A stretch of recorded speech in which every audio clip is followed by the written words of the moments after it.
I think 20-30% of the dog owners I see are feeding raw or have Yeah. fed raw. I think it's huge. I personally think we need to change the way we handle these. But yeah, did you see this in the Yeah. news as well? Yeah, I mean, in terms of my feeling about raw foods, like I'm not one of those people that's 100% against it. I think that if you really educated yourself about it and got a veterinary nutritionist involved and said, okay, exactly how should I be feeding and what should I be feeding and in what quantities to give you a really balanced diet, then yes, in theory, it is more like a more natural diet for those dogs or cats, if you like.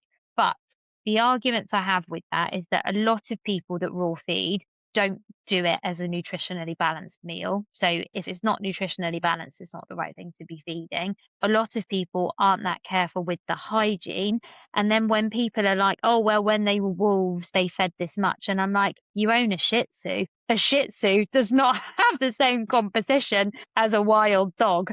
So that's my sort of things that I would say about it is that a lot of people are sort of feeding as if they're still wild animals, which they definitely are not anymore. Have a look at studies. I just think that it's less safe, if you want to put it that way. So I'm a little bit hesitant to just say, yeah, go for it to clients and then them come back and their dogs have got Campylobacter or Salmonella or they've got, nutritional deficiencies because they're not giving them a really balanced diet or I don't know. They've got bladder cancer because they're eating too much meat.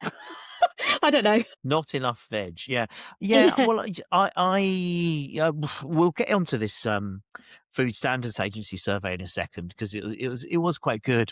But in the preface to that, I think anything that sets us up against a client, what a client's doing, it doesn't always work. It's not always the best way to have a conversation. And you need to kind of keep the channel of communication flowing, don't you? And I think Yeah. if we're Yeah. not careful, we create a barrier between us and the client.